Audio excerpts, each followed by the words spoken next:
Dans cette vidéo, nous allons montrer le théorème de l'extrémum.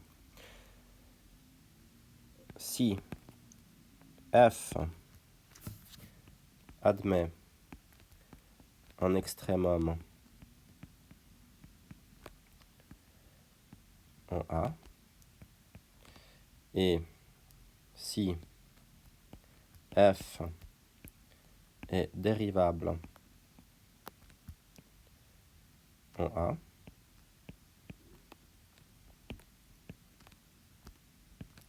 alors f' de A égale 0. Donc voici, c'était l'énoncé. On va illustrer ce théorème.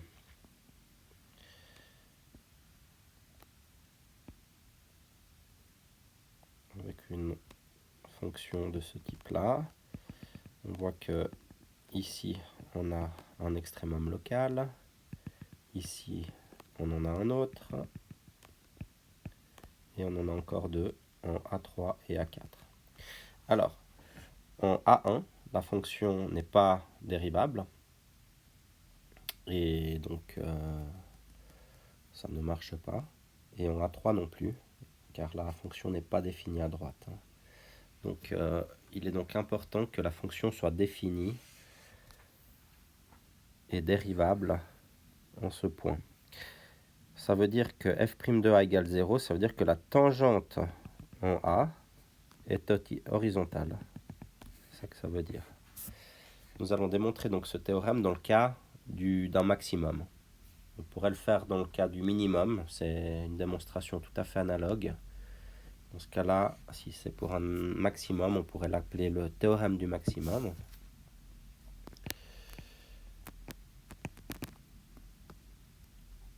Alors, on va considérer que f de A est un maximum local. Ça veut dire que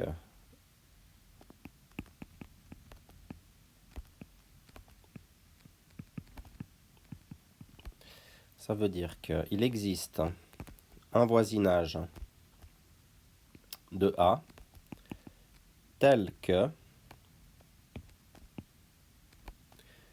f de x moins f de A est négatif.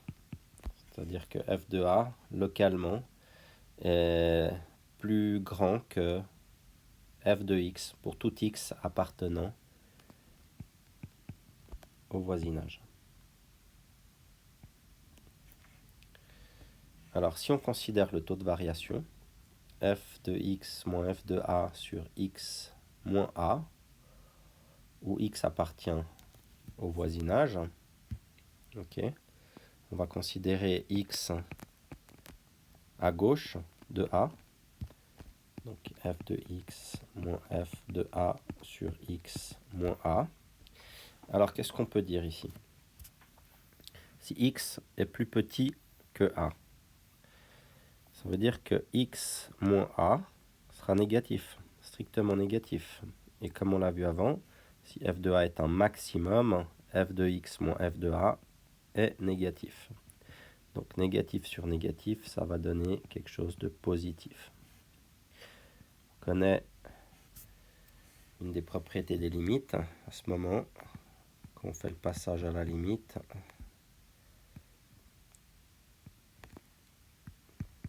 De ce taux de variation, on aura toujours quelque chose de négatif.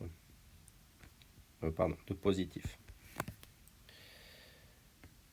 Si x est plus grand que A, ce taux de variation sera cette fois-ci négatif, car x étant plus grand que A, donc au dénominateur, on a quelque chose de positif, et au numérateur, on a toujours quelque chose de négatif, f de A étant un maximum.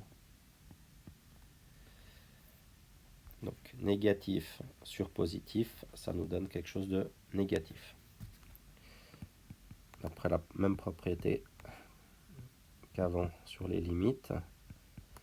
Cette fois-ci, lorsque je tends vers A pour x qui tend vers a vers la droite, depuis la droite, alors la limite du taux de variation va tendre vers quelque chose de négatif ou nul.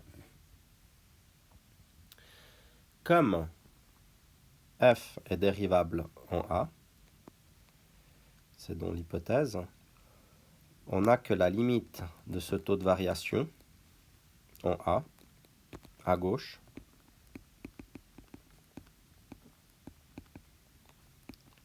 doit être le même que à droite. Donc la seule possibilité qu'on ait, c'est que ça soit 0. Et donc c'est donc f' de a qui est nul, qui doit être nul. La réciproque de ce théorème, qui nous dit que si f' de a égale 0, alors la fonction est dérivable et admet un extrémum en a, est fausse. On peut considérer que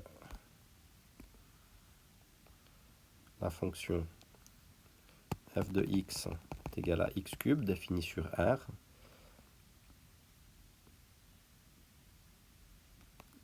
Et en 0, pour a égale 0, on a f' de a, donc f' de 0 qui est nul.